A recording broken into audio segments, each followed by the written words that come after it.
15 years ago, Martin came up with the idea that we should go riding every Thursday afternoon, and we have been ever since. And during that period, we've met and ridden with over 250 other riders. It really has been a great opportunity for us to meet other riders with similar interests. Some of us find that it's the only regular exercise we do on a weekly basis, and I find that it certainly gets my heart rate up to a level that I would never normally get to. And the best thing about riding in this group is that when you fall down, there's always somebody to help you get up.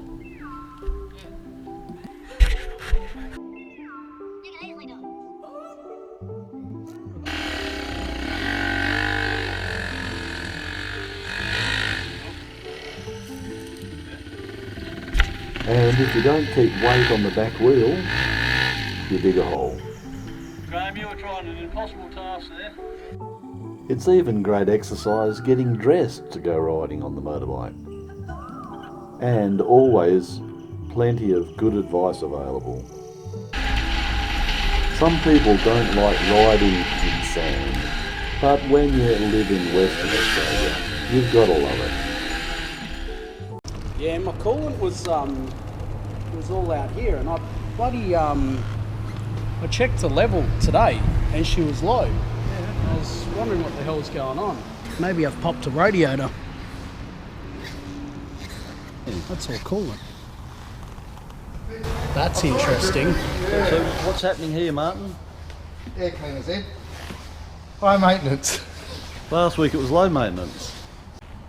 So can you show us your technique? No, you can't, mate. Don't leave your air cleaner for too long. But they are good air cleaners, so I'm pretty happy with that.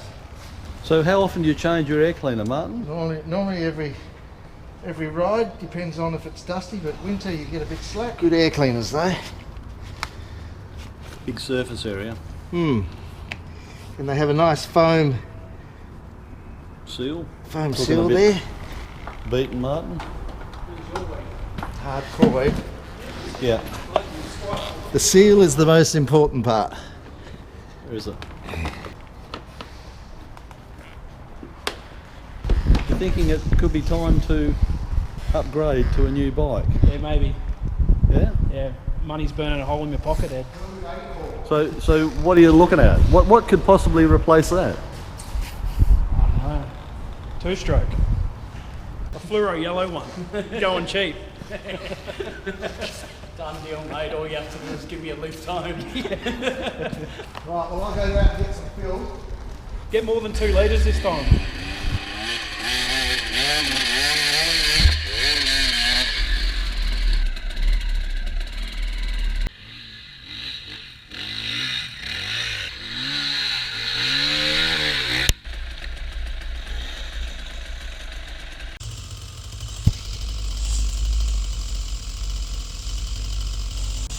It looks like somebody's left their old scooter out here, broken down. Nice skid pad, are you? This area is very slippery and quite treacherous, and you can easily get caught out.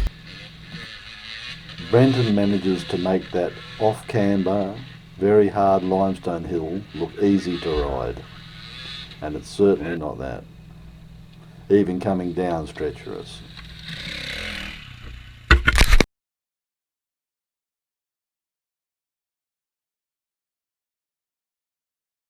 One wrong move through this area and you're swimming. As the darkness creeps in on us, our concentration levels need to increase to deal with the various hazards that come upon us and are very difficult to see.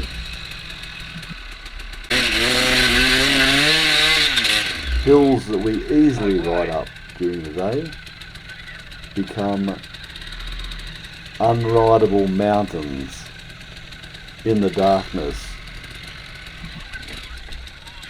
My legs hooked under the mud guard.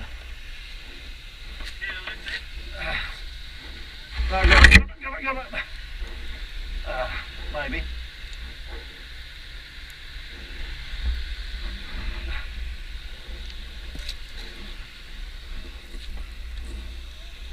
The good thing about sand is that if the bike's laying on top of your leg, you can usually dig your leg out.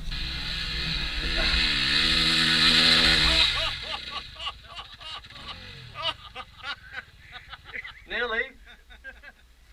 And for the rest of the One more shot, night, we you'll be right. battled our way up these impossible hills in the darkness.